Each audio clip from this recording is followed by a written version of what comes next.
Beurre FM. Les grandes signatures du Ramadan. D'Hippocrate à Ibn Nafis, en passant par Avicenne, l'histoire de la médecine arabo-orientale, Kalsi Azaïs.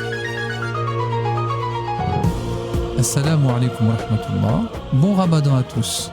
La science des grands médecins de l'islam est pendant tout le Moyen-Âge, la Renaissance, l'époque classique et jusqu'au XVIIe siècle, en Orient comme en Occident, la science médicale la plus avancée, la plus riche en propositions théoriques et en analyses rationnelles. S'appuyant sur un savoir accumulé depuis des siècles, mais aussi sur les meilleures observations cliniques disponibles à leur époque, ces grands médecins sont tous médecins philosophes, possédant un savoir encyclopédique en sciences naturelles, botanique, minéralogie, sciences vétérinaires, chimie-alchimie, astrologie-astronomie.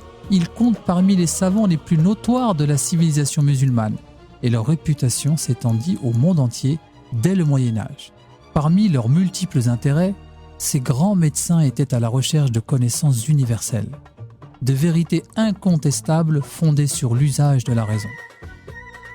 C'est dans leurs œuvres les plus importantes, le paradis de la sagesse fi al-Firdaus al-Hikma d'At-Tabari, le continent de Razès, le livre royal Al-Kitab al-Malaki, encore appelé le livre complet sur l'art médical d'Al-Majousi, le canon de la médecine d'Avicenne, le colliget ou les généralités sur la médecine d'Averroès, que l'on peut le mieux cerner l'état d'avancement des sciences de la vie, biologie générale, anatomie, physiologie, botanique, au Xe et XIIe siècle.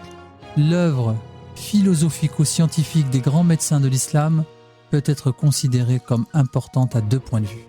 D'une part, leur ouvrage illustre parfaitement le phénomène d'hellénisation du monde arabo-islamique. Hellénisation d'où sortira directement au XIVe et XVIe siècle le grand mouvement culturel de la Renaissance en Europe.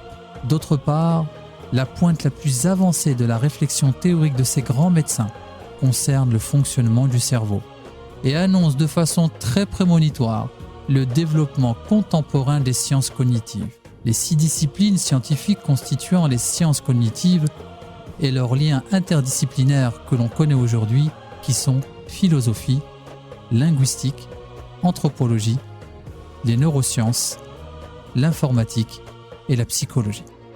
Les médecins de l'islam ont donc largement préparé la Renaissance. Une des meilleures illustrations de l'apport scientifique original est d'ailleurs fournie par l'analyse du fonctionnement du cerveau élaborée par les grands médecins de l'islam. Beurre FM. Le Ramadan, du vivre ensemble.